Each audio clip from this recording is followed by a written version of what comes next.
So welcome to the race online. আমরা class 6 এর যে 3 নম্বর চ্যাপ্টার তোদের সায়েন্স বিষয়ের মৌলিক যৌগিক এবং মিশ্র পদার্থ, এই চ্যাপ্টারটা মূলত আজকে আমরা নিয়ে এসেছি। এটাই দেখ, এই চ্যাপ্টারের মধ্যে আমরা যদি দেখি তাহলে এটা হচ্ছে আমাদের পার্ট 1, অর্থাৎ আমরা দুটো পার্টে এই চ্যাপ্টারটা দেব তোদেরকে।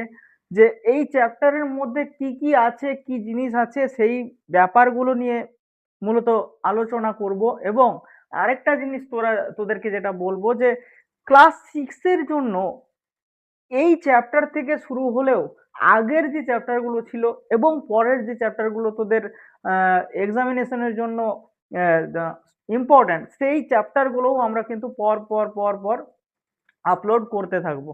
তাই যদি প্রথম হয়ে থাকিস, যদি নতুন হয়ে থাকিস, আমাদের চ্যানেলকে দেখছিস, তাহলে অবশ্যই সাবস্ক্রাইব করে রাখ আর নোটিফিকেশন অন করে রাখ। শেয়ার অবশ্যই করবি বন্ধুদের সঙ্গে।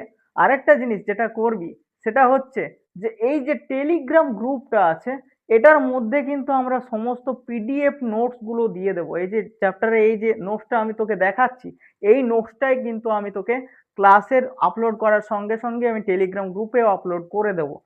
সেক্ষেত্রে তুই কিন্তু টেলিগ্রাম গ্রুপে যদি জয়েন হয়ে থাকিস তাহলে সেটা তুই পেয়ে যাবি। এবার ব্যাপারটা হচ্ছে তুই টেলিগ্রাম গ্রুপে জয়েন হবি কি করে, দেখবি তুই ডেসক্রিপশনে যাবি, ডেসক্রিপশনে সর্বপ্রথম বা ডেসক্রিপশনের মধ্যে তুই আমাদের টেলিগ্রাম গ্রুপের লিঙ্ক পাবি। সেই লিঙ্কে ট্যাপ করলে তুই ডাইরেক্ট টেলিগ্রাম গ্রুপের মধ্যে পৌঁছে যাবি এবং নিজেকে তুই ওখানে অ্যাড করে নিতে পারিস। ঠিক আছে। তাহলে এইভাবে তুই প্রত্যেকটা ক্লাস কর, সম্পূর্ণ ফ্রিতে ক্লাস করাবো। এবং তোকে তুই আজকের ক্লাসটা করলেই, একটু ধৈর্য ধরে আজকের ক্লাসটা করলেই তুই বুঝতে পারবি যে আমরা কত অ্যাডভান্স লেভেলের তোদেরকে নোটস প্রোভাইড করছি, কিংবা শিক্ষা যেটা সেটা প্রোভাইড করছি সম্পূর্ণ ফ্রিতে। ঠিক আছে। তাহলে আজকে তোদের যে পাঠ্যক্রম, যে জিনিসটা নিয়ে, যেটা নিয়ে আমরা এই ক্লাসের মধ্যে আলোচনা করব, মূলত ধাতু অধাতুর বিষয়ে আলোচনা করব। তাছাড়া বিশুদ্ধ এবং মিশ্র পদার্থ নিয়ে আলোচনা করব। মৌলিক পদার্থ এবং যৌগিক পদার্থ নিয়ে আমরা আলোচনা করব। তাহলে ব্যাপারটা হচ্ছে, তুই একটা জিনিস মনে রাখ যে এই যে ক্লাসগুলো আসছে, এই ক্লাসগুলো আসবে কবে সেটাও তো জানা দরকার, যে কবে আসবে, আমরা কবে আমাদের এই চ্যানেল তোরা ভিজিট করবি। মূলত সোমবার, মূলত সোমবার সোমবার সকাল 8টা, সকাল 8টার সময় কিন্তু আমরা ভিডিও আপলোড করে দেব। প্রত্যেক সোমবার সকাল 8টা, প্রত্যেক সোমবার সকাল 8টার সময় তোদের জন্য আমরা ভিডিও আপলোড করে দেব। ভিডিওর যে নোটস সেটাও সঙ্গে সঙ্গে আপলোড করে দেব। তুই প্রত্যেক সোমবার তুই নোটিফিকেশন অন রাখিস, তুই সাবস্ক্রাইব করে রাখিস, তোর নোটিফিকেশন যাবে, তুই ক্লাসটা দেখিস। আমি তোকে গ্যারেন্টি দিচ্ছি তোর ক্লাসটা অনেক ভালোভাবে হয়ে যাবে। আর কি দেব? তাহলে আজকে রবিবারে দিচ্ছি কেন? কারণ তোদের যে এই ব্যাচটা আজকে আমরা লঞ্চ করছি। তাই আজকে রবিবারে দিলেও এর পরের সপ্তাহ থেকে কিন্তু প্রত্যেক সোমবার সকাল 8টার সময় আমরা ক্লাস আপলোড করে দেব। এবং ক্লাসের সঙ্গে তার যে নোটস, সেটা আমরা পিডিএফ বানিয়ে তোদেরকে দিয়ে দেবো, যাতে তুই প্রিন্ট আউট করতে পারিস, তোর যেমন ইচ্ছা তুই সেরকম ভাবে পড়াশোনাটা করতে পারিস।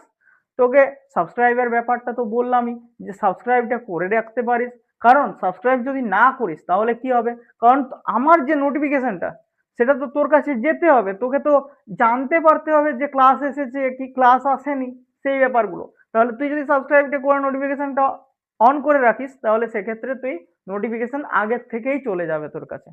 ঠিক আছে। এবার চল আজকে আসি, যে এই যে কঠিন কঠিন ব্যাপার, এই ধাতু কাকে বলে, অধাতু কাকে বলে, এই কাকে বলে, ওই কাকে বলে, এই যে ব্যাপার স্যাপারগুলো আমাদের মাথার ওপর দিয়ে চলে যায়, সেই ব্যাপারগুলোকে একদম সহজে তোকে বোঝানোর জন্য আমি এসে গেছি, তোর পড়ার বন্ধু সৌভিক স্যার। ঠিক আছে। আমার নাম Souvik Ganguly, MSc zoology plus B Ed করেছি। ঠিক আছে। 1 ইয়ার প্লাস এক্সপিরিয়েন্স আছে আমার। যাই হোক, আমরা পড়াতে ঘুরে আসি। দেখ, তোকে প্রথমে যে জিনিসটা জানতে হবে, আমি এই যে স্লাইডটায় এসে আমি তোকে একটা জিনিস দেখাই, যে আমাকে প্রথমে যে জিনিসটা জানতে হবে সেটা হচ্ছে যে পদার্থ কাকে বলে, পদার্থ আমরা কাকে বলবো। তাহলে সমস্ত ধাতু অধাতু সমস্ত জিনিসগুলোকেই কিন্তু আমরা একটা কথা বলতে পারবো, যেটা হচ্ছে সবাইকে আমরা কিন্তু বলতে পারবো সবাইকে পদার্থ। পদার্থ, এই পদার্থ কি জিনিস? না, পদার্থ হচ্ছে পৃথিবীর মধ্যে যে বস্তুই আমরা পাই না কেন, যে বস্তুই আমরা পাই না কেন, সেই বস্তুকেই আমরা কিন্তু পদার্থ বলে চিহ্নিত করতে পারি। অর্থাৎ যেটাকেই তুই দেখবি, সেটা মাটি হতে পারে, পাথর হতে পারে, আরো কিছু হতে পারে, সবাইকে তুই বলে দিতে পারিস যে এটা একটা পদার্থ। তাহলে পদার্থের মধ্যে আবার কি কি ভাগ হয়? এই যে পদার্থের মধ্যে এগুলো ভাগ হয়, ধাতু হয়, অধাতু হয়, এবারে ধাতুর অধাতুর মধ্যে আছে, তাছাড়াও বিশুদ্ধ পদার্থ আছে, মিশ্র পদার্থ আছে, মৌলিক পদার্থ আছে, যৌগিক পদার্থ আছে। এবার ধাতু যদি আমরা দেখি যে কাকে আমরা ধাতু বলবো, তোকে একটা সহজ উদাহরণ দিই। যে তুই মনে কর তোর একটা বন্ধুর সঙ্গে দেখা করতে গেছিস, তাহলে তো একটা মানুষ এসেছে তোর বন্ধু হিসেবে। তুই কি দেখলি যে বন্ধু, তোর মাথার মধ্যে একটা মেমোরি আপলোড আছে যে বন্ধু আমার এরকম দেখতে, ওর চোখগুলো এরকম, ওর নাকটা এরকম, ওর কানগুলো এরকম, ঠিক আছে, ও এইরকম বদমাস, ঠিক আছে। তাহলে তুই ওই যে মানুষটা এলো তোর কাছে, তোর মাইন্ড কি করলো, তোর চোখ দিয়ে ওগুলো নিল ফটোটা, সেই ফটোটা ব্রেনের মধ্যে পাঠালো, সেই ব্রেনের মধ্যে পাঠানোর পর সেই ফটোটা কি হলো, ওই ডেটাগুলোর সঙ্গে, যে ডেটাগুলো ছিল সেগুলোর সঙ্গে ম্যাচ করানো হলো, যে হ্যাঁ এই নাকটা এরকম, চোখটা এরকম, এটা বন্ধুর মুখটা এরকম, বন্ধু আমার বদমাস, ঠিক আছে, সবকিছু ডেটা ম্যাচ হয়ে গেছে, তাহলে এটা আমার বন্ধু। এই যে জিনিসটা, এই জিনিসটা মানে কি, কিছু তোর বন্ধুর যে বৈশিষ্ট্য, তোর বন্ধুর যে বৈশিষ্ট্য, এই বৈশিষ্ট্যগুলো আমরা ম্যাচ করলাম। কি ম্যাচ করলাম? না, আমরা ম্যাচ করলাম এই বৈশিষ্ট্যগুলো। এই বৈশিষ্ট্যগুলো ম্যাচ করে যখন আমাদের সমস্ত বৈশিষ্ট্যগুলো এক এক করে মিলে গেল, তখন আমরা তাকে কি বললাম, যে হ্যাঁ এটাই হচ্ছে আমার বন্ধু। সেরকম তুই, আমি কি বললাম, যে পৃথিবীতে যা কিছু আছে তাকেই আমরা কি বলবো, তাকেই আমরা বলবো পদার্থ। তাহলে এই যে পদার্থ, এই পদার্থের মধ্যে তুই কিছু পদার্থ দেখতে পাচ্ছিস, যে সেই পদার্থগুলোতে যখন তুই আলো ফেলছিস, যখন তুই এরকম করে টর্চ ফেলছিস কিংবা সূর্যের থেকে আলো আসছে, তখন সেই পদার্থগুলো কি হচ্ছে, না সেই পদার্থগুলো চকচক করছে, সেই আলোটা যেমন তোর চোখের মধ্যে এসে পড়ছে সেরকম চকচক করছে। তাছাড়া কি করছে, তাছাড়া তুই যখন সেই পদার্থগুলোকে আঘাত করছিস, তখন কি হচ্ছে, সেই পদার্থগুলো লম্বায় বাড়ছে, ভেঙে যাচ্ছে না, কিন্তু সেটা কি হচ্ছে, লম্বায় বাড়ছে। অর্থাৎ এটা যদি একটা পদার্থ হয়, এটাকে যদি আমি হাতুড়ে পেটা করি, তাহলে হাতুড়ি পেটা করলে এটা লম্বায় বেড়ে যায় যদি, তাহলে সেটাকে আমি কি বলবো, সেটা হচ্ছে একটা নমনীয় পদার্থ। এরপর আর কি হবে, না সেই পদার্থটাকে আমি নিলাম এবং পদার্থটাকে ইলেকট্রিকের সুইচে আমি দিয়ে দিলাম। ইলেকট্রিকের সুইচে আমি যখন দিচ্ছি, তখন অন্যদিকে যদি আমি লাইট কিংবা কোনো একটা জিনিস দিই, তাহলে আমরা দেখতে পাচ্ছি যে ইলেকট্রিক এক জায়গার থেকে অন্য জায়গায় আসছে, এক প্রান্ত থেকে অন্য প্রান্তে আসছে। অর্থাৎ তাপ, বিদ্যুৎটাকে পরিবহন করতে পারছে, বিদ্যুৎটা এই পদার্থটার মধ্য দিয়ে এক জায়গার থেকে অন্য জায়গায় চলে আসছে, হ্যাঁ কি না? এরপর যদি তুই বললিস যে হ্যাঁ স্যার বিদ্যুৎ তো চলে আসছে, ভালো কথা, তাহলে আমি একে কি করব, একে আমি উনুনের মধ্যে ঢুকিয়ে দেবো এর একটা প্রান্ত। অর্থাৎ ধর তোর উনুন জ্বলছে, সেখানে তুই একটা রড নিয়ে গেলি, সেই রডটাকে নিয়ে গিয়ে এক এক প্রান্তটা এরকম উনুনের মধ্যে দিয়ে দিলি, আর এক প্রান্তটা তুই ধরে আছিস। কিছুক্ষণ পর দেখবি যে তোর হাতটাই কিন্তু ছ্যাঁকা লাগবে। ছ্যাঁকা লাগলে তুই বললি আরে বাবা ছ্যাঁকা লাগছে, তাহলে কি, তাহলে আমরা বুঝতে পারলাম যে এই প্রান্তটা তো আমার আগুনের মধ্যে আছে, এই প্রান্তটা তো নেই, তাহলে এই প্রান্ততে হাত দিলে ছ্যাঁকা কেন লাগছে? তার মানে নিশ্চয়ই এই যে তাপটা আছে, তাপটা এই প্রান্ত থেকে এই প্রান্ততে এসেছে, আর এই প্রান্ত থেকে এই প্রান্ত থেকে তাপ এসছে, মানে কি, এটা হচ্ছে তাপেরও সুপরিবাহী, তাপকেও পরিবহন করতে পারছে, তাপকেও এক জায়গার থেকে অন্য জায়গায় নিয়ে আসতে পারছে, এই জায়গার থেকে এই জায়গায় নিয়ে আসতে পারছে, হ্যাঁ কি না, এটা পারছে। তাছাড়া এই পদার্থগুলো সাধারণত কি হয়, সাধারণত নর্মালি কি হয়, না হয় অনেকটা কঠিন ধরনের, যে শক্ত, ছুতে ছুতে পারি আমরা, শক্ত হয়। তাছাড়া কি হয়, কিছুটা ভারী হয়, অর্থাৎ অত হালকা হয় না, ধরতে গেলে একটু ভারী লাগে। আর কি, এর নির্দিষ্ট একটা গলনাঙ্ক এবং স্ফুটনাঙ্ক আছে। গলনাঙ্ক মানে কি জিনিস, যে যে পরিমাণ তাপ তুই দিলে এই পদার্থটা গলে যাবে, এই পদার্থটা গলে যাবে, এটা কঠিন আছে, এটা তরলে পরিণত হয়ে যাবে। এবং স্ফুটনাঙ্ক কি জিনিস, আরো কিছুটা পরিমাণে তাপ তুই দিলে, যে পরিমাণে তাপ দিলে এই পদার্থটা গলে তো যাবেই, তার সঙ্গে জল যেমন বক বক করে ফোটে সেরকম ফুটতে থাকবে। এবং এই গলনাঙ্ক এবং স্ফুটনাঙ্ক এই পদার্থগুলো যেটা তুই দেখছিস সেটার কি হয় অনেকটা বেশি। তাহলে এই যে বৈশিষ্ট্যগুলো তুই দেখলি, এই বৈশিষ্ট্যগুলো দেখে তুই বললি যে এটা কি হচ্ছে, না এটা হচ্ছে একটা ধাতু।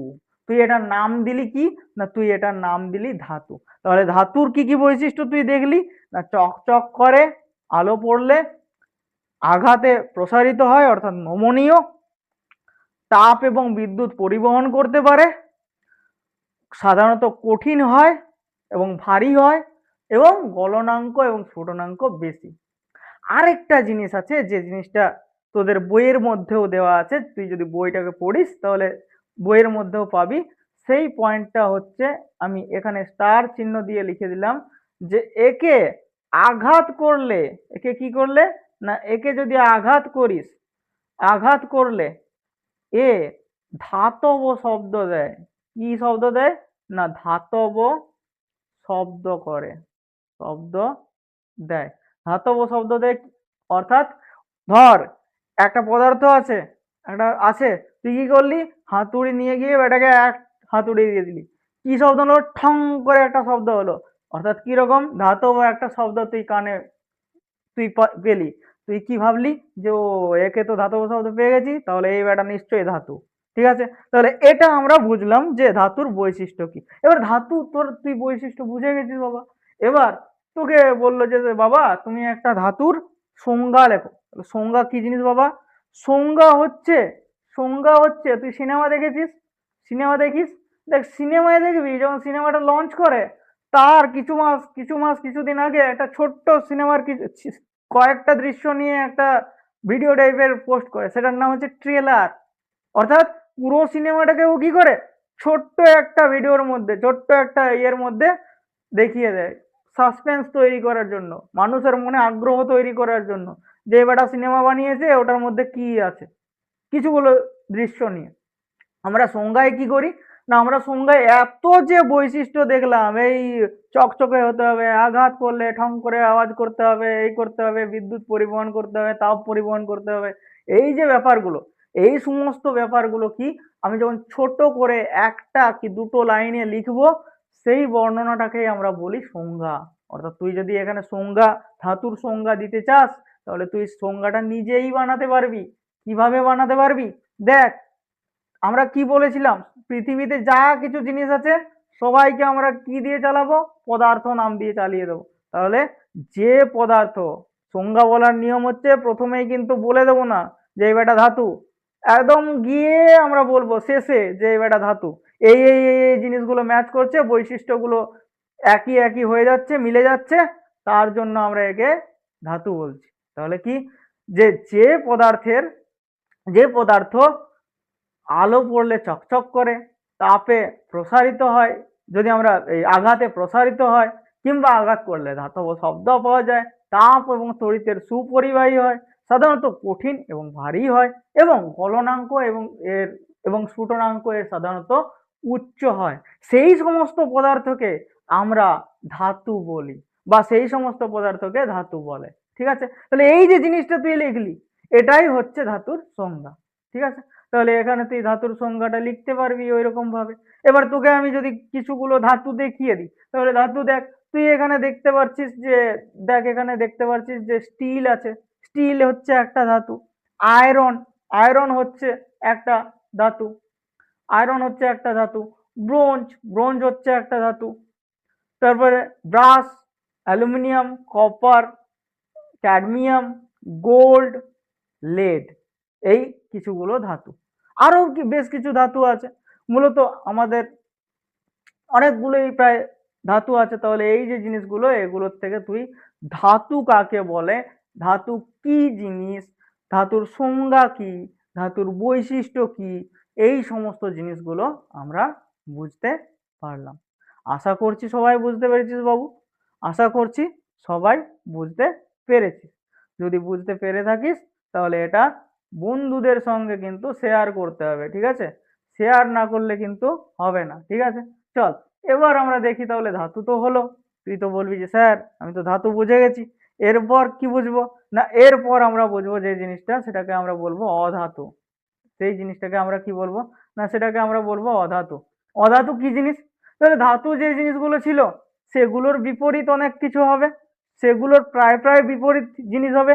যেমন আমি একটা বস্তুকে বা আমি একটা পদার্থকে দেখলাম, সে সেই পদার্থটা কি হচ্ছে, যে সাধারণত চকচক করে না, সাধারণত অধাতু চকচক করে না। অর্থাৎ তুই দেখলি যে এটা চকচক করছে না, অনুজ্জ্বল আলো পড়লেও সে আলোটাকে অত ভালোভাবে কিন্তু আমাদের চোখের মধ্যে দিচ্ছে না। যে যে যেমন ধাতুর মধ্যে আলো পড়লে চোখ ঝলসে যাওয়ার মতো একটা আলো আসে তার মধ্যে দিয়ে, সেই জিনিসটা এ কিন্তু দিচ্ছে না, ঠিক আছে? ভঙ্গুর হয়, অর্থাৎ তুই এটাকে এক হাতুড়ি মারলি, এটা কি হলো, এটা ভেঙে 3 টুকরো 4 টুকরো হয়ে গেল। তা যেটা ধাতুর ক্ষেত্রে হতো না। ধাতুর ক্ষেত্রে কি হতো? ধাতুর ক্ষেত্রে এটাকে যদি হাতুড়ি পেটা করতিস তাহলে এটা আকারে বড় হতো, হ্যাঁ কি না?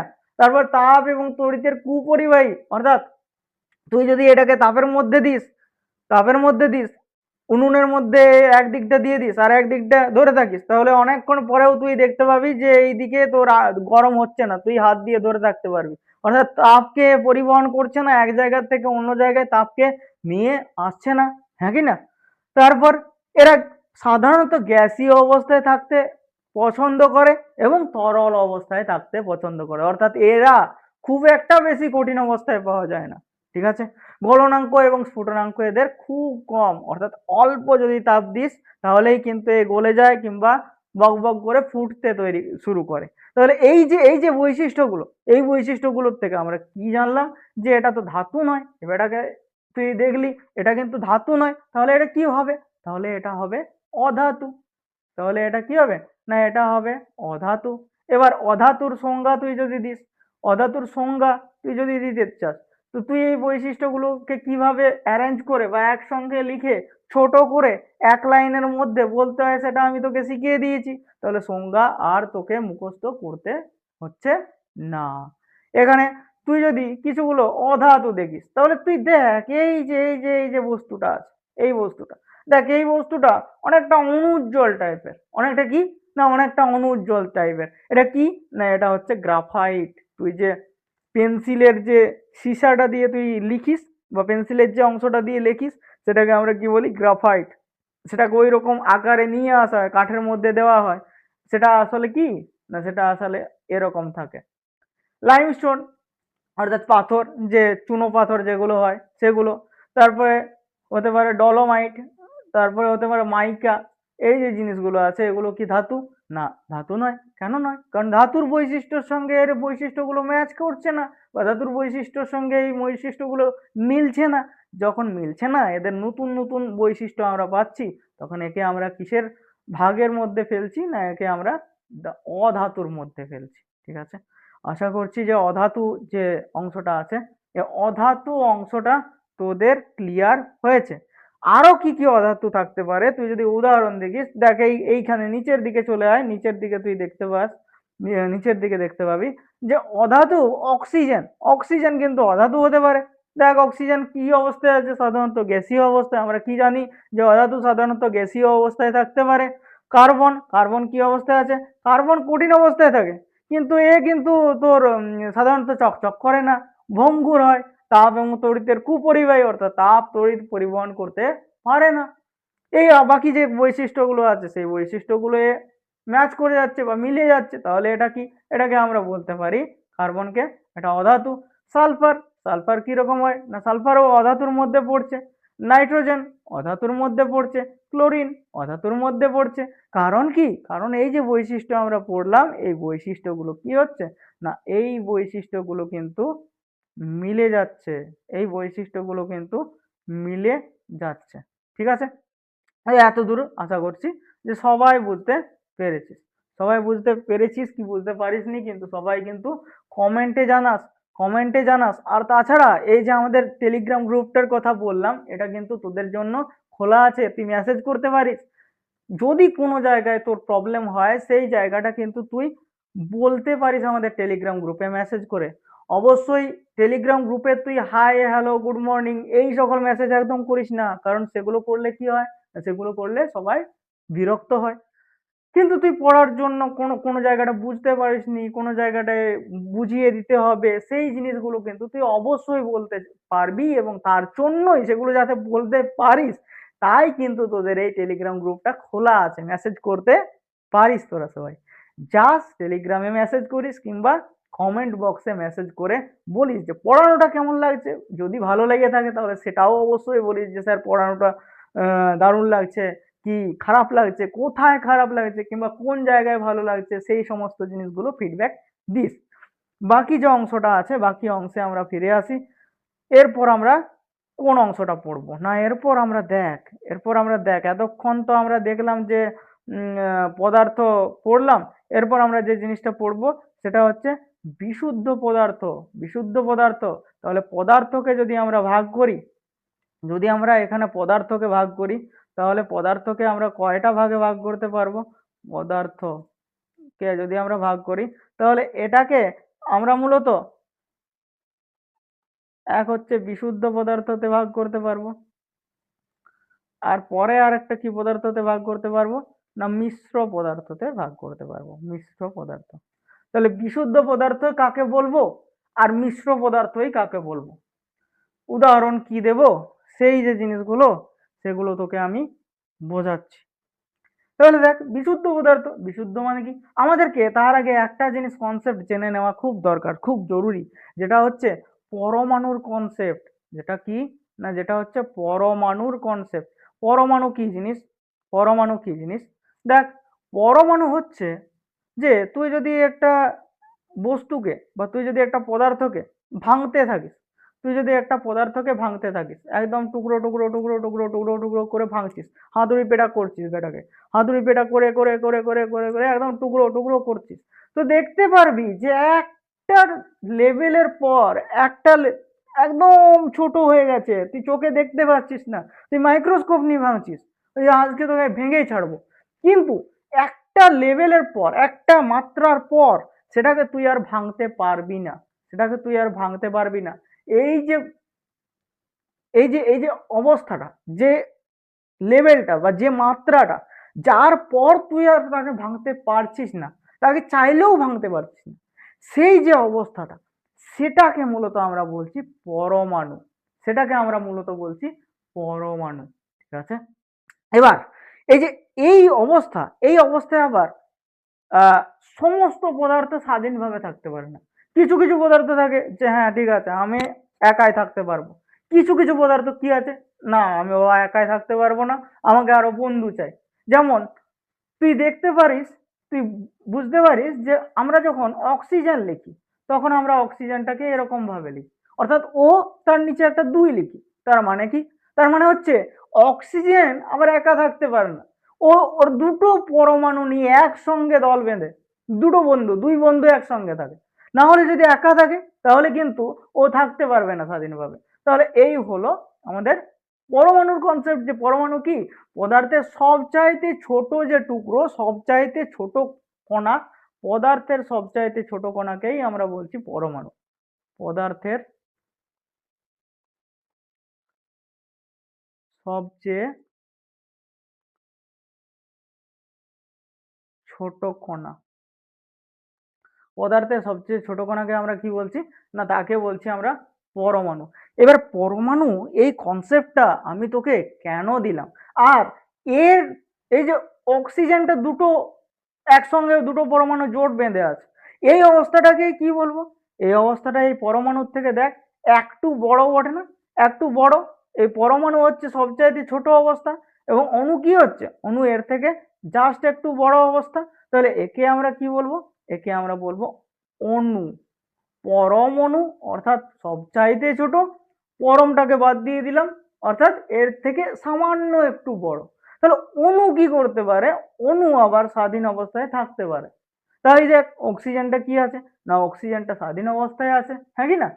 এরপর যদি আমরা এক্ষেত্রে দেখি যে বিশুদ্ধ পদার্থ, বিশুদ্ধ পদার্থ কাকে বলছে না, তুই ধর একটা পদার্থকে নিলি, তুই একটা পদার্থকে নিলি, তুই জানিস না সেটা বিশুদ্ধ অর্থাৎ খাঁটি পদার্থ না খাঁটি পদার্থ নয়, তুই কি করবি? সেটাকে ভাঙবি, তুই সেটাকে হাতুড়ি দিয়ে পুরো একদম টুকরো টুকরো করছিস, ভাঙছিস, একদম ছোট করছিস, দেখতে পারছিস না, তখন তুই মাইক্রোস্কোপের মধ্যেও হাতুড়ি চালাচ্ছিস, তুই ভাঙছিস, ভেঙে ভেঙে ভেঙে ভেঙে ভেঙে ভেঙে তুই একদম ছোট অবস্থায় চলে এলি, অর্থাৎ পরমাণুতে চলে এলি। পরমাণুতে এসে তুই কি দেখলি? না, পরমাণুতে এসে তুই দেখলি যে যতগুলো টুকরো আছে, যতগুলো কণা আছে, সমস্ত কণাগুলো কি রকম হচ্ছে না, সমস্ত কণাগুলো কিন্তু একই রকম দেখতে হচ্ছে, সমস্ত কণাগুলো একই রকম দেখতে হচ্ছে। যদি তুই সোনা নিস, যদি আমি এখানে এক্সাম্পল যেটা দিচ্ছি সেটা আমি যদি সোনার এক্সাম্পল দিই, সোনা, গোল্ড, গোল্ড, তাহলে এই গোল্ডের যে টুকরোটা তুই ভাঙছিস, এই যে গোল্ডের টুকরোটা যেটা তুই ভাঙছিস, এই টুকরোটাকে যখন তুই ভাঙছিস তখন এটা কি হচ্ছে, একদম ছোট ছোট ছোট ছোট ছোট ছোট যে পরমাণুগুলো পাচ্ছিস, সমস্ত পরমাণুগুলো কিন্তু গোল্ডের টুকরোই হবে বা গোল্ডের পরমাণুই হবে, সমস্তগুলো কিন্তু সোনার পরমাণুই হবে। অর্থাৎ ছোট্ট ছোট্ট ছোট্ট ছোট্ট সোনার পরমাণু একসঙ্গে যুক্ত হয়ে একটা সোনার ডাব তৈরি করেছে বা সোনার একটা বড় অংশ তৈরি করেছে। সেই ধরনের যে পদার্থ, সেই ধরনের পদার্থকে আমরা কি বলবো? না বিশুদ্ধ পদার্থ। সেই ধরনের পদার্থকে আমরা বলবো বিশুদ্ধ পদার্থ। অর্থাৎ এখানে তুই দেখতে পারিস, এখানে তুই দেখতে পারিস যে একটি মাত্র উপাদান নিয়ে গঠিত। দেখ, তুই ছোট ছোট করে ভেঙেছিলি, কয়টা উপাদান পেয়েছিলি?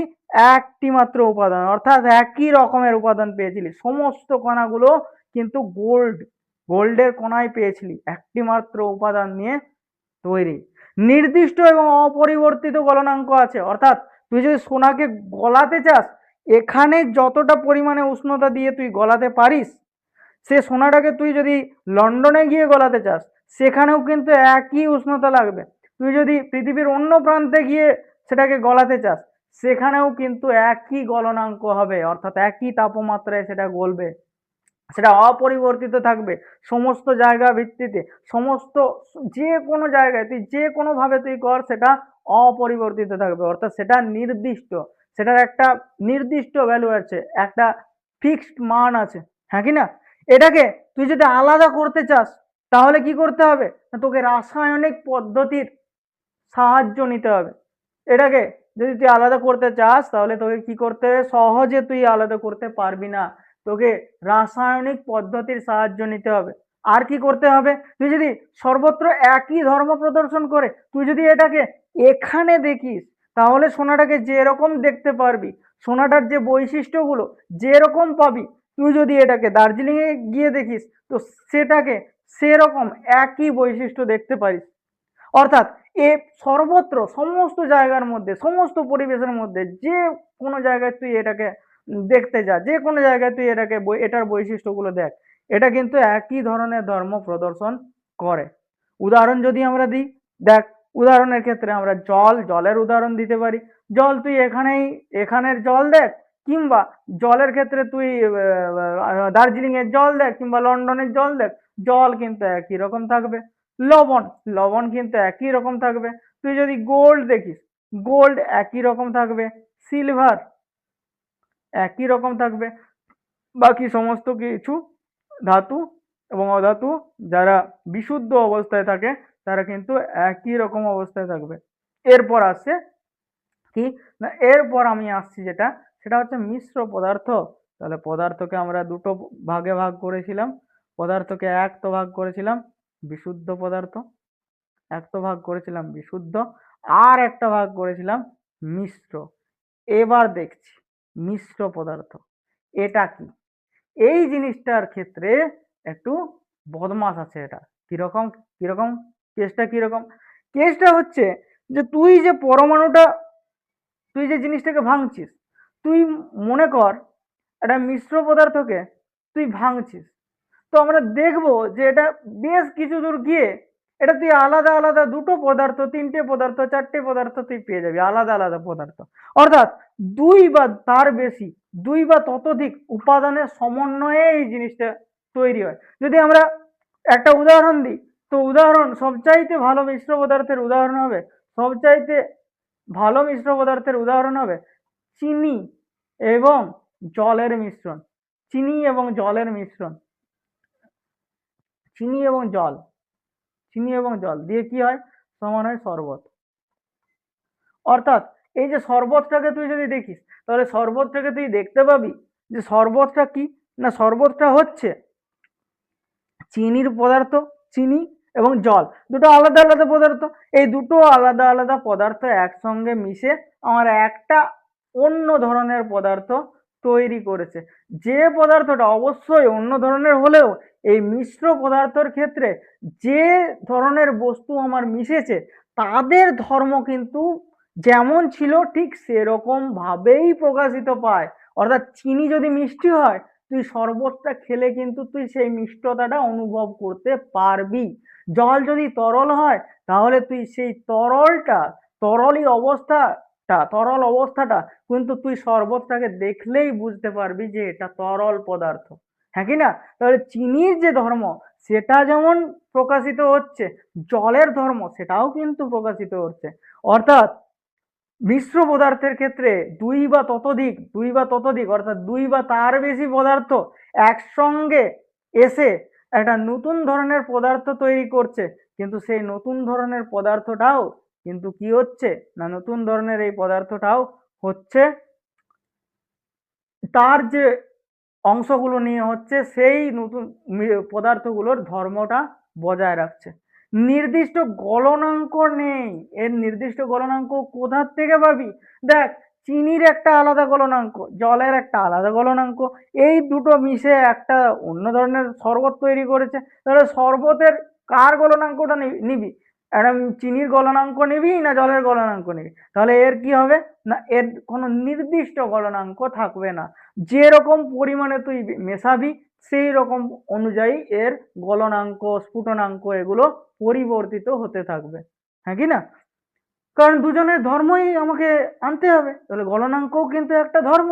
তাহলে গলনাঙ্ক যেরকম অনুপাতে তুই মেশাবি, মনে কর তুই চিনিটা বেশি মিশিয়ে দিলি, তাহলে চিনির যে ধর্মটা সেটা বেশি বেশি প্রকাশিত হবে। অর্থাৎ চিনির যে গলনাঙ্ক যেরকম হয় সেই জিনিসটা বেশি প্রকাশিত হবে। চিনিটা একদম কম দিলি, তাহলে কম দিলে কি হবে, তার গলনাঙ্ক তার ধর্মটা কম প্রকাশিত হবে। তাহলে এটার কি কোনো নির্দিষ্ট গলনাঙ্ক থাকতে পারে কিংবা নির্দিষ্ট স্ফুটনাঙ্ক থাকতে পারে? অবশ্যই পারে না, এটা তুই বুঝে গেলি। তারপর ভৌত পদ্ধতিতে পৃথক করা যায়, অবশ্যই ভৌত পদ্ধতিতে পৃথক করা যাবে। অর্থাৎ এটা তুই কি করছিস, তুই দুটো পদার্থ নিচ্ছিস একসঙ্গে মিক্স করে দিচ্ছিস, তাহলে তুই কি করতে পারিস, ভৌত পদ্ধতিতে পৃথক করতে পারিস। যেমন আমি যদি চিনি আর জলকে পৃথক করবো ভাবি, আলাদা করবো ভাবি, কি করব? আমি জানি যে চিনির স্ফুটনাঙ্ক থেকে জলের স্ফুটনাঙ্ক কম, তাহলে কি করব, ওই শরবতটা নিয়ে আগুন লাগিয়ে দেবো, অর্থাৎ আগুনের মধ্যে ফেলে দেবো। আগুনের মধ্যে ফেলে দিলে কি হবে, জলটা উবে যাবে, জলটার স্ফুটনাঙ্ক কম চিনির থেকে, অর্থাৎ জলটা উবে যাবে এবং নিচে কি পড়ে থাকবে, চিনির একটা স্তর পড়ে থাকবে। তাহলে দেখ, জল এবং চিনিকে আমি কি করলাম, একটা ছোট্ট একটা পদ্ধতির মাধ্যমে আলাদা আলাদা করে দিলাম। অর্থাৎ ভৌত পদ্ধতিতে এটাকে আমি আলাদা করতে পারছি।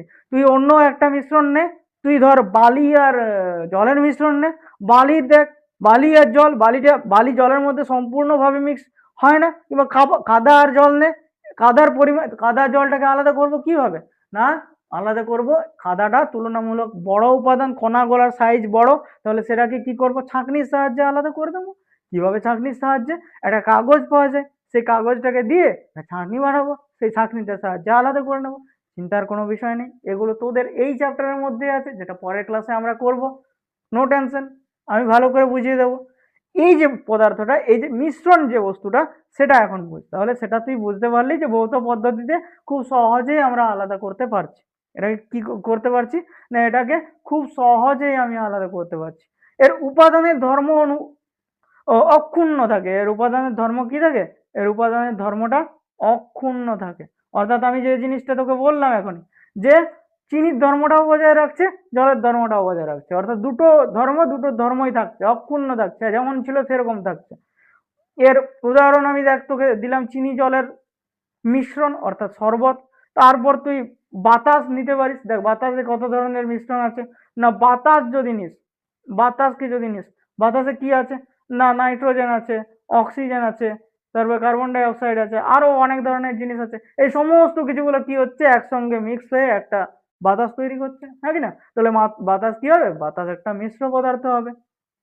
সমুদ্রের জল দেখ, সমুদ্রের জলের মধ্যে কি থাকে, লবণ থাকে, জল থাকে, আরো বিভিন্ন ধরনের বস্তু মিলেমিশে একসঙ্গে মিশ্রিত হয়ে থাকে। তাহলে সমুদ্রের জলটাকে আমি কি বলতে পারি? ওটাকে অবশ্যই আমি মিশ্র পদার্থ বলতে পারি। হ্যাঁ কি না?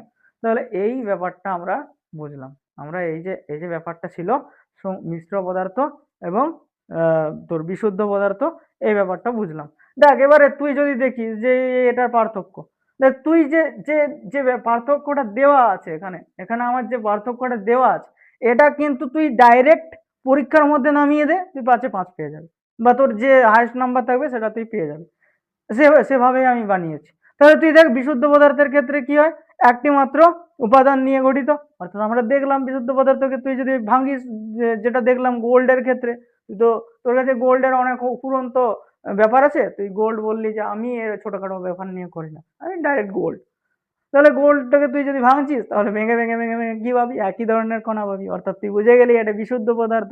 নির্দিষ্ট এর এবং অপরিবর্তিত গলনাঙ্ক আছে। এর রাসায়নিক পদ্ধতিতে পৃথক করতে হয়, অর্থাৎ ভৌত পদ্ধতিতে তুই সাধারণ নর্মালি তুই পৃথক করতে পারবি না, তোকে সব আলাদা একদম জটিল পদ্ধতি রাসায়নিক পদ্ধতিতে তোকে পৃথক করতে হচ্ছে। তারপরে কি হচ্ছে, সর্বত্র একই ধর্ম দেখায়। তুই যেখানে নিয়ে যা, তুই বিশুদ্ধ পদার্থের কি পাবি না, একই ধরনের ধর্ম দেখতে পাবি। তাছাড়া আর কি পাবি, এর উদাহরণ যদি দেখিস তাহলে এর উদাহরণ কি পাবি, জল পেতে পারিস, তাছাড়া NaCl পেতে পারিস, তাছাড়া গোল্ড পেতে পারিস, সিলভার পেতে পারিস, তামা, কপার, লোহা, আয়রন, যত কিছু তোর বিশুদ্ধ পদার্থ দেখতে পারিস এগুলো তুই দেখতে পাবি। ঠিক আছে, এবার রাসায়নিক পদার্থ তোকে আমি যদি বলি, তাহলে রাসায়নিক পদার্থের ক্ষেত্রে কি পাবো না, রাসায়নিক পদার্থ 2 বা তার বেশি পদার্থ নিয়ে তৈরি, বিশুদ্ধ পদার্থ নিয়ে তৈরি। নির্দিষ্ট কোনো গলনাঙ্ক নেই, কেন নেই তোকে আমি এই মাত্র বললাম। ভৌত পদ্ধতিতে আলাদা করা যায়, অর্থাৎ খুব সহজে তুই এই দুটো পদার্থকে ধরে আলাদা করে দিতে পারবি। আর কি পারবি না, এর উপাদানের ধর্ম অনুসারে ধর্মগুলো অক্ষুণ্ণ থাকে। অর্থাৎ চিনি যদি মিষ্টি হয় তো তোর শরবতটা মিষ্টি হবে। চিনিতে জলের মধ্যে তুই যদি নুন মিক্স করে দিস তাহলে কি শরবতটা মিষ্টি হবে না নুনের ধর্ম বজায় রাখবে? অবশ্যই নুনের ধর্ম, অর্থাৎ নোনতা হবে। তাহলে কি আমরা দেখতে পাচ্ছি যে পদার্থগুলো হচ্ছে তাদের ধর্ম বজায় রাখে। তাহলে এটা একটা আমরা বুঝলাম। এরপরে যদি আমরা আসি তাহলে এরপরে যে জিনিসটা পাবো সেটা হচ্ছে মৌলিক পদার্থ। মৌলিক পদার্থ এই জিনিসটা কিন্তু ভালো করে বুঝিস বাবু। এই জিনিসটা এই যে মৌলিক পদার্থ এটা কিন্তু একটু বুঝিস। ঠিক আছে, এই মৌলিক পদার্থ ব্যাপারটা বুঝিস, এটা তোকে বোঝা খুবই জরুরি। আর এইবার তোর একটা কনফিউশন আসতে থাকবে যে সেই ব্যাপারটা আমি আসবো, মৌলিক পদার্থ যৌগিক পদার্থের সঙ্গে মিশ্র পদার্থের তোর একটা কনফিউশন আসবে। তার জন্যই আমি তোকে পরমাণুর যে কনসেপ্ট, পরমাণুর যে ধারণা, সেই ধারণাটা আগেই দিয়ে রাখলাম। ঠিক আছে, তাহলে এই হচ্ছে ব্যাপার যে মৌলিক পদার্থ কাকে বলে, এটা আমরা এবার বুঝবো। চলো দেখি, বলছি বিশুদ্ধ পদার্থকে রাসায়নিক পদ্ধতিতে ভেঙে আরো সরল পদার্থে পরিণত করা যায় না, তাকে বলছে মৌলিক পদার্থ। অর্থাৎ তুই নিয়েছিস একটা সোনার ডাব, তুই নিয়েছিস একটা সোনার এরকম ব্লক, গোল্ডের ডাব, এটাকে তুই কি করছিস না, এটাকে তুই ভাঙছিস, ভেঙে ভেঙে ভেঙে ভেঙে কি করছিস না, এটাকে তুই ভেঙে ভেঙে আলাদা করছিস। এবার তুই এটাকে আরো ভাঙছিস, নিয়ে তুই এরকম কিছুগুলো পদার্থ পাচ্ছিস, তুই আরো এরকম কিছুগুলো পদার্থ পালি, এগুলোকে আরো ভাঙছিস, তুই আরো ভেঙে আরো কিছুগুলো একদম সূক্ষ্ম সূক্ষ্ম পদার্থ পাচ্ছিস, এটাকে আরো ভাঙছিস সূক্ষ্ম সূক্ষ্ম, আরো ভাঙছিস। এবার এইগুলো ভেঙে তুই দেখলি যে অন্য ধরনের পদার্থ তুই পাচ্ছিস না। কণাগুলোর আকার ছোট হচ্ছে ঠিকই, কিন্তু কণাগুলো একই পদার্থের কণা, অর্থাৎ এগুলো একই পদার্থের কণা। এই ধরনের যে পদার্থগুলো থাকবে তাদেরকে আমরা বলবো মিশ্র পদার্থ, এই বিশুদ্ধ পদার্থ, সরি, এগুলোকে আমরা বলবো বিশুদ্ধ পদার্থ। যেমন গোল্ড হতে পারে, সিলভার হতে পারে, আমি সিলভারের সংকেতটা লিখলাম, তারপর পারদ হতে পারে, তারপর তোর কপার হতে পারে, এরকম অনেক কিছু হতে পারে। আমরা এবার যদি দেখি যে বর্তমানে মৌলিক পদার্থের সংখ্যা কতগুলো মৌলিক পদার্থ বর্তমানে আমাদের পৃথিবীতে পাওয়া যায় না, পাওয়া যায় বাবা 118টা। কতগুলো পাওয়া যায় না, মৌলিক পদার্থ পাওয়া যায়, এখানে আমি যদি লিখে দিই, দেখ নিচে আমার লিখা আছে, তাও আমি লিখে দিচ্ছি। মৌলিক পদার্থ পাওয়া যায় 118টা। তার মধ্যে প্রাকৃতিক কতগুলো? প্রাকৃতিক হচ্ছে 92টা। 92টা হচ্ছে প্রাকৃতিক। তার মধ্যে প্রাকৃতিক হচ্ছে 92টা, অর্থাৎ প্রকৃতির থেকে পেয়েছি 92টা। আর বাকি যেগুলো আছে সেগুলো আমরা ল্যাবরেটরিতে তৈরি করেছি, সেগুলো আমরা বা সায়েন্টিস্টরা ল্যাবরেটরিতে তৈরি করেছেন। ঠিক আছে, এরপর দেখ এই যে জিনিসগুলো, এই পদার্থগুলো যদি আমি দেখি তাহলে এটা কিভাবে দেখতে পারবো না, এক্ষেত্রে তুই দেখতে পারবি যে দেখ প্রথমে আছে কি না হাইড্রোজেন আছে, হাইড্রোজেন আছে। তারপর কার্বনকে আমরা দেখতে পাবো, আমরা নাইট্রোজেনকে দেখতে পাবো, আমরা অক্সিজেনকে দেখতে পাবো, আমরা সোডিয়ামকে দেখতে দেখতে পাবো, গোল্ডকে দেখতে পাবো, কপারকে দেখতে পাবো, আয়রনকে দেখতে পাবো। এই বস্তুগুলোকে আমি তোকে এক্সাম্পল দেওয়ার জন্য রেখেছি, বা উদাহরণ তুই যাতে বুঝতে পারিস, তুই যাতে চিনতে পারিস মৌলিক পদার্থ, তার জন্য এই গুটি কয়েক নাম আমি রেখেছি। এই নামটা যদি আমি 118টা রাখতে চাই তাহলে আমার যে রকম জিনিসটা দাঁড়াবে সেটা হচ্ছে এই ধরনের জিনিসটা আমার কিন্তু দাঁড়াবে। অর্থাৎ এই যে পিরিয়ডিক টেবিল, এই পিরিয়ডিক টেবিলের মধ্যে কিন্তু সমস্ত ধরনের মৌলিক পদার্থ আছে। আর এই পিরিয়ডিক টেবিল থেকেই আমরা কিন্তু পাই এই সংখ্যাটা 118। এই সংখ্যাটা আমরা কত পাই না, এই সংখ্যাটা পাই 118। এই পিরিয়ডিক টেবিল কি তাহলে তোকে মুখস্থ করতে হবে? কোনোদিন না, এটা মুখস্থ করার দরকার নেই, এটা মুখস্থ করার দরকার নেই। এটা মুখস্থ তুই যখন আরো উঁচু ক্লাসে গিয়ে পড়বি তখন তোকে কিন্তু এটা মুখস্থ রাখতে হবে। ঠিক আছে, তাও সবগুলো না, বেশ কয়েকটা, বেশ কয়েকটা। তাহলে সেই ব্যাপারে চাপ নিয়ে আমাদের কোনো লাভ নেই, সেই ব্যাপারে আমরা চাপ নেব না। এবার আমরা যে জিনিসটা পড়বো সেটা হচ্ছে যৌগিক পদার্থ। যে ব্যাপারটা আমরা পড়বো সেটা হচ্ছে যৌগিক পদার্থ। দেখ যৌগিক পদার্থ কি না, যৌগিক পদার্থ হচ্ছে তুই যে জিনিসটাকে নিয়েছিলি, তুই যে আগে আমি মৌলিক পদার্থের বেলায় তোকে বলেছিলাম যে তুই একটা গোল্ড নিয়েছিলি বা যে পদার্থটাকে নিয়েছিলি, সেই পদার্থটা তুই যখন ভাঙছিস, ভেঙে ভেঙে ভেঙে ভেঙে তুই কি করলি না একটা টুকরো, সার্টেন একটা টুকরো টুকরো একটা একদম ছোট ছোট কণার মতো নিয়ে আলি, যেটাকে আমরা যে স্তরটাকে কি বলছি, পরমাণুর স্তর, পরমাণুর স্তর বলছি। এই পরমাণুর স্তরে তুই যদি নিয়ে আসিস তাহলে তুই কি পাবি না, এক্ষেত্রে তুই একটা জিনিস পাচ্ছিস, সেটা হচ্ছে এই পদার্থগুলো অনেক ধরনের, এক বা একাধিক পদার্থ পাচ্ছিস, এক বা একাধিক পদার্থ পাচ্ছিস। অর্থাৎ তুই একই ধরনের পদার্থ কিন্তু এখানে পাচ্ছিস না। দেখ এটা এক ধরনের পদার্থ, এটা এক ধরনের পদার্থ, এটা এক ধরনের পদার্থ, এটা এক ধরনের পদার্থ, কিন্তু এগুলো যখন যুক্ত হয়ে একটা বড় পদার্থ তৈরি করেছিল সেটা কিন্তু একই ধরনের ছিল। অর্থাৎ এক্ষেত্রে আমি যদি এখানে H2O কে দিই তাহলে দেখ এটা কি জলের অণু, অর্থাৎ H2O আছে, এটাও H2O আছে। এরপর যদি আরো ভাঙি তাহলে এই স্তরটাকে আমরা কি বলবো না, এই স্তরটাকে আমরা বলবো অণুর স্তর। এই স্তরটাকে আমরা কি বলবো, অণুর স্তর। আমি তোকে অণুর স্তর বুঝিয়েছি, অণু কাকে বলে বুঝিয়েছি, তাহলে এটাকে আমরা বলবো অণুস্তর, এটাকে আমরা বলবো অণুস্তর। এর পরেও তুই যখন ভাঙছিস তখন কিন্তু তুই পাচ্ছিস কি না হাইড্রোজেনের পরমাণু পাচ্ছিস, অক্সিজেনের পরমাণু পাচ্ছিস, হাইড্রোজেনের পরমাণু পাচ্ছিস, অক্সিজেনের পরমাণু পাচ্ছিস। এখানেও তুই কি পাচ্ছিস না হাইড্রোজেনের পরমাণু পাচ্ছিস, এখানেও তুই অক্সিজেনের পরমাণু পাচ্ছিস। অর্থাৎ যখনই এই স্তরটা আমি নিয়ে যাচ্ছি পরমাণুর স্তরে, পরমাণুর স্তরে যখন আমি এখানে এটাকে নিয়ে যাচ্ছি তখন কিন্তু এই যে দুটো পদার্থ হচ্ছে, এই দুটো পদার্থ কি হয়ে যাচ্ছে না আলাদা হয়ে যাচ্ছে। এই দুটো পদার্থ তখন কি হয়ে যাচ্ছে, আলাদা হয়ে যাচ্ছে।